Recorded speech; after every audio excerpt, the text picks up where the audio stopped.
Hola, mi nombre es Micaela Nelly, soy licenciada en Fonoaudiología del Centro Hirsch Belgrano.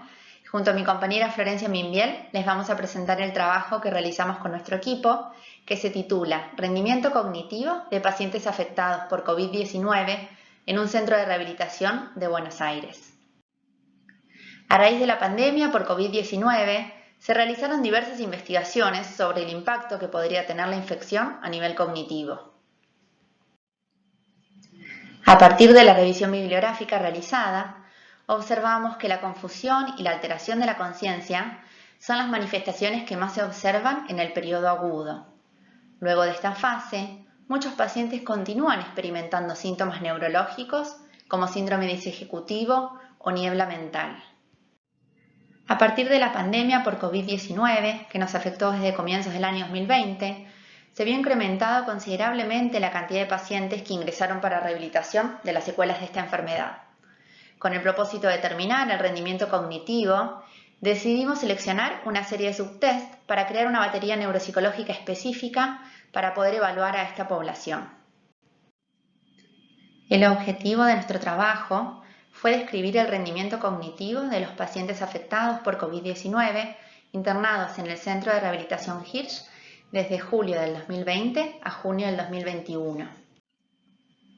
Incluimos sujetos que hayan cursado infección por COVID-19, que pudieran comunicarse verbalmente, que en el caso de que tuvieran déficits sensoriales se encontraran compensados mediante el uso de audífonos o anteojos y que hayan brindado su consentimiento informado. Excluimos sujetos con déficits neurocognitivos previos, ya sea reportados por el paciente o por un familiar, antecedentes de enfermedades psiquiátricas y alteración de la destreza manual que limitara la ejecución de pruebas escritas. Realizamos, por lo tanto, un trabajo retrospectivo en donde analizamos los resultados que obtuvieron los pacientes en las pruebas que administramos y obtuvimos los datos de las historias clínicas del sistema informatizado axónico, los volcamos en una hoja de cálculo de Excel y analizamos mediante métodos de estadística descriptiva. Al ingreso, realizamos una evaluación de screening cognitivo mediante la administración de dos screening que administramos a todos los pacientes de la clínica, el AC3, que es un test de rastreo cognitivo global, y el INECO Frontal Screening, que es un test específicamente ejecutivo. Por otro lado, seleccionamos pruebas específicas que evalúan diferentes dominios cognitivos, el Trail Making Test A, que evalúa la atención sostenida y velocidad de procesamiento, el Trail Making Test B, que evalúa la atención alternante, la flexibilidad cognitiva y velocidad de procesamiento, la prueba de dígitos directos, que evalúan la amplitud atencional, los dígitos inversos evalúan la memoria de trabajo, la lista de palabras de Rey, que evalúa la memoria episódica verbal, el test de denominación de Boston, que es una prueba de lenguaje, de acceso lexical, justamente de denominación por confrontación visual, las pruebas de fluencia verbal, semántica y fonológica, que evalúan el sistema nésico-semántico y funciones ejecutivas, principalmente la aplicación de estrategias utilizadas para la búsqueda de palabras, mediante la evocación de palabras en un tiempo determinado, y el Hailing Test, que es una prueba de funciones ejecutivas que evalúa la iniciación e inhibición verbal. Todos los test que utilizamos son reconocidos internacionalmente, algunos se encuentran validados en nuestra población y fueron administrados por fonoaudiólogas con formación en neuropsicología. Para determinar el rendimiento de los pacientes, tomamos los puntajes brutos de los resultados obtenidos en las pruebas, comparamos con la media poblacional según la edad y la escolaridad y los convertimos a puntaje Z. El puntaje Z permite comparar los resultados obtenidos con la media de la población utilizando el desvío estándar como unidad. Consideramos como rendimiento cognitivo acorde los puntajes Z dentro del siguiente rango. Resultados por debajo de menos 1,5, o sea, un desvío y medio por debajo de la media, los consideramos descendidos. En el periodo julio 2020 a junio 2021 recibimos un total de 93 pacientes que cursaron infección por COVID-19, de los cuales 40 sujetos cumplieron con los criterios de inclusión, 75% hombres y 25% mujeres, con una media de edad de 65,85 años y una media de escolaridad de 13,40. En cuanto a la internación previa, los pacientes estuvieron internados un promedio de 53,93 días, de los cuales el 82,5% requirió asistencia respiratoria mecánica. De los pacientes que no requirieron ARM, solo 2 tampoco requirieron oxígeno. En relación al rendimiento general de la muestra, el 87,5% de los pacientes obtuvo un rendimiento descendido en al menos una prueba cognitiva administrada. En el siguiente gráfico podemos observar el rendimiento de los pacientes en las distintas pruebas y los dominios cognitivos que evalúan.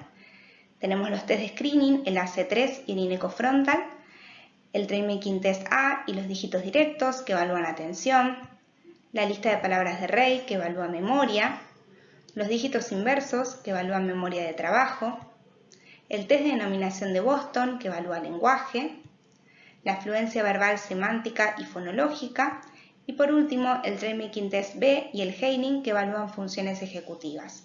Como podemos observar, las barras verdes se corresponden con un rendimiento acorde y las rojas con un rendimiento descendido. En general, si lo vemos por prueba, la mayoría de los pacientes tuvo un rendimiento acorde, pero los pacientes que rindieron en forma descendida no son siempre los mismos.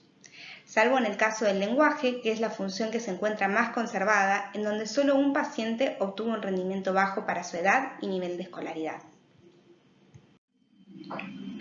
En test de screening cognitivo global, el 68% de los pacientes obtuvo un resultado acorde a su nivel de escolaridad.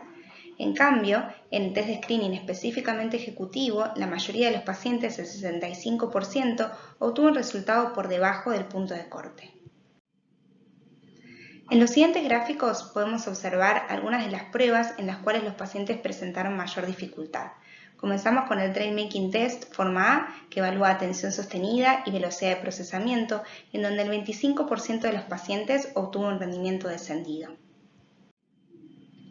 El Brain Making Test forma B, que evalúa atención alternante, flexibilidad cognitiva y velocidad de procesamiento, podemos observar que el 40% de los pacientes obtuvo resultados bajos. Y finalmente, la tarea de fluencia verbal, tanto semántica como fonológica, en donde los pacientes obtuvieron resultados por debajo de su edad y nivel de escolaridad. Todas estas pruebas, además de evaluar los dominios cognitivos mencionados, también incluyen la velocidad de procesamiento, ya que son pruebas tiempo dependientes, es decir, que los pacientes tienen un límite de tiempo para poder realizar la tarea. Nuestro trabajo tiene algunas limitaciones. Si bien los pacientes incluidos en la muestra previa a la internación eran independientes en las actividades de la vida diaria y no presentaban alteraciones cognitivas reportadas al menos por un familiar u objetivadas a través de una evaluación neuropsicológica, desconocemos del estado cognitivo previo.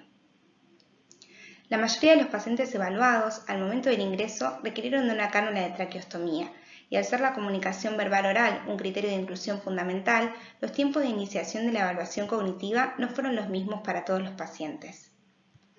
Consideramos que podría existir una variabilidad interevaluador, ya que la administración fue realizada por las diferentes integrantes del servicio. Y por último, consideramos como otra gran limitación la falta de estudios por imágenes que pudieran evidenciar la presencia de alteraciones o cambios a nivel cerebral. Finalmente, podemos concluir que este primer trabajo nos permitió conocer las características clínicas y sociodemográficas de nuestros pacientes. Logramos conocer su rendimiento cognitivo a través de pruebas estandarizadas, en donde solo el 12,5% de la muestra obtuvo resultados acordes en todas las pruebas administradas. A partir del análisis estadístico de los datos, observamos que los resultados obtenidos son dispersos, con una muestra heterogénea, y en nuestros pacientes no encontramos diferencias en el rendimiento en relación a los tiempos de internación, la necesidad de requerimiento de oxígeno o ARM. También es importante mencionar que los pacientes que obtuvieron resultados descendidos en las pruebas recibieron durante la internación estimulación cognitiva, y en caso que sea necesario se indicó que continuaran con dicho abordaje cognitivo. Por lo tanto, consideramos importante el seguimiento cognitivo de los pacientes que cursaron internación por COVID o pacientes post-COVID que presentan quejas cognitivas, a fin de determinar tempranamente la presencia de dificultades y poder minimizar las posibles consecuencias a largo plazo. Futuros estudios mostrarán si persisten las dificultades cognitivas en los pacientes de nuestra muestra una vez transcurrido un tiempo luego de la externación. Por último, les dejamos la bibliografía que utilizamos para poder realizar nuestro trabajo. Muchas gracias.